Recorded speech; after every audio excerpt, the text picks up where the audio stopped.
ہم 90 دن کے اندر الیکشن کروانے کو تیار نہیں ہیں. اور اب جو آنے جا رہے ہیں کہ جی 60 دن میں کریں گے یا 1 دن 2 دن پہلے تحلیل کر کے 90 دن کریں گے، وہ بھی مجھے ہوتے ہوئے اس لیے نظر نہیں آتے کہ جب تک بلے کا نشان بیلٹ پیپر پر ہے، یہ اس نشان سے بھی اتنے خائف ہے پی ڈی ایم کی حکومت کہ یہ الیکشن نہیں کروانے جا رہے.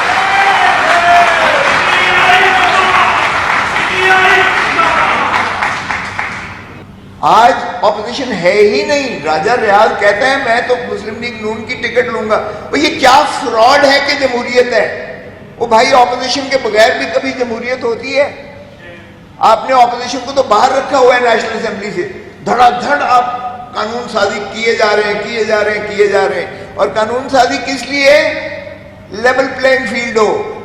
عمران کو ایلیمنیٹ کرو، نواز شریف کو جو ہے پرائم منسٹر ہاؤس میں لے کر آؤ. بھی کیا فراڈ ہے؟ اگر لوگ چاہیں گے آپ الیکشن کروائیں. بھلے اگر لوگ جس کو بھی پاکستان کی جمہور جس کو حق دیتی ہے اس کو حق دیں.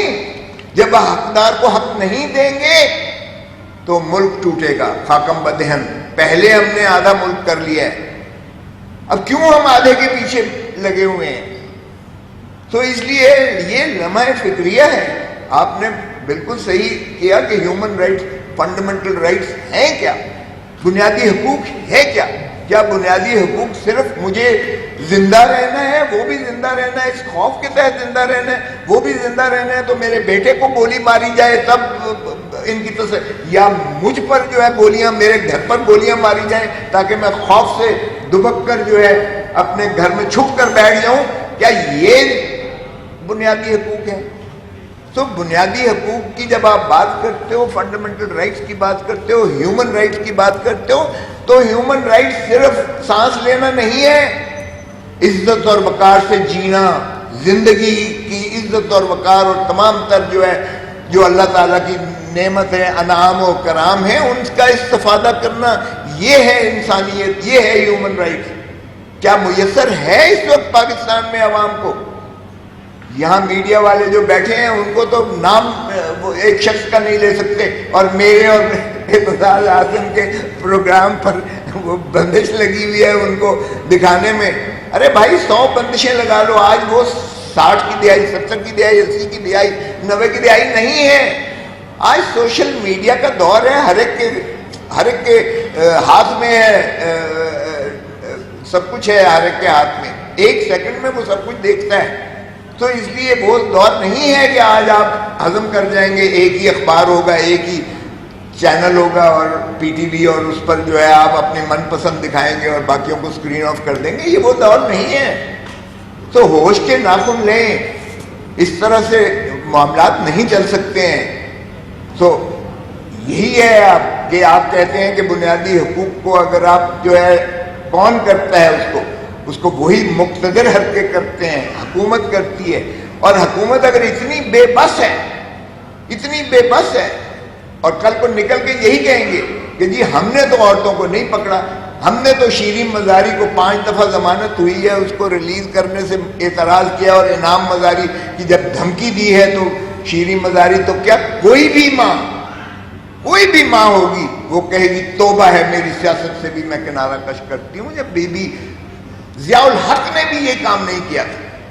کیا بیٹیوں کو، ماؤں کو، بہنوں کو آپ ان کو اٹھا کے جیلوں میں ڈال کے پھر ان کی جو تصویریں بناتے ہو ویڈیو، اور پھر کہتے ہو، دھمکی دیتے ہو کہ ہم اس کو وائرل کر دیں گے اگر تم نے سیاست کی یا تم نے ایک پارٹی کو نہ چھوڑا اور خیر بات نہ کہا.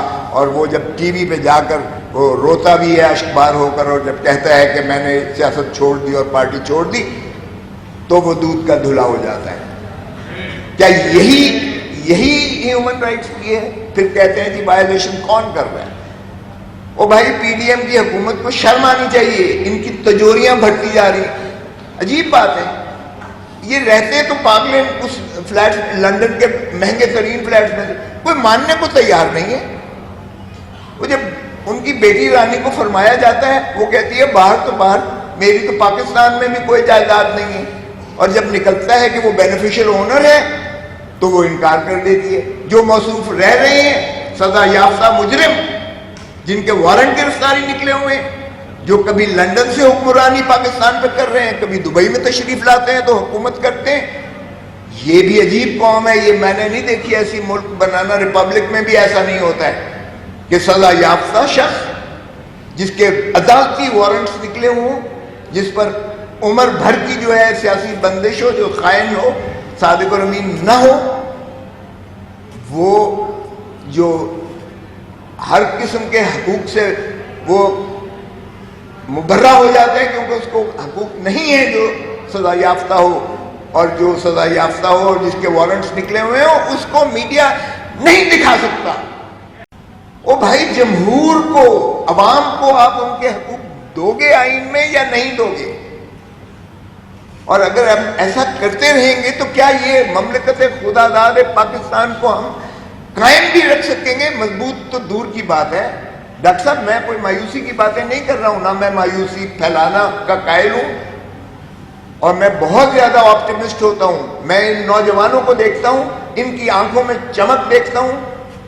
ہمارا 1 کروڑ پاکستانی جو باہر ہے، جب ان کے میں جذبے کو دیکھتا ہوں تو مجھے بہت ڈھارس ہوتی ہے کہ انشاءاللہ پاکستان کا جو ہے مستقبل تابناک ہے۔ مجھے کوئی ایسی مایوسی نہیں ہے جب میں ان نوجوانوں کو دیکھتا ہوں۔ شاید ہم we have failed to deliver, جانے کس لیے؟ میں تو لگا ہوا ہوں، اعتزاز لگا ہوا ہے۔ ہم تو اپنی جو بات سمجھتے ہیں ایمانداری سے سمجھتے ہیں کہ اس ملک کو ضرورت ہے، ہماری اس ملک کو جمہوریت کی ضرورت ہے۔ یہ ملک اگر آپ نے قائم رکھنا ہے تو پھر آپ کو دھرتی ماں سے پیار کرنا پڑے گا، اور دھرتی ماں کوئی یہ صرف یہ زمین کا ٹکڑا نہیں ہے، وہ دھرتی ماں ہے، گوشت پوست کے انسانوں پر محیط ہے۔ یہ 25 کروڑ عوام کا ملک ہے، ہم نے اشرافیہ کا ملک بنا کے رکھ دیا ہے۔ ارے بھائی، کیا فرق ہے؟ 22 خاندان تو ایوب خان کے دور میں بھی تھے، آج بھی ہم نے اشرافیہ کا ملک بنا دیا ہے۔ ہم ان کو جمہور کو حق کے ووٹ دینے کا حق کے لیے تیار نہیں ہے، ہم جمہور کو جو ہے ان کا حق اسمبلی بنانے کا حق دینے کو تیار نہیں ہے، ہم ان کو حق حکمرانی دینے کو تیار نہیں ہے۔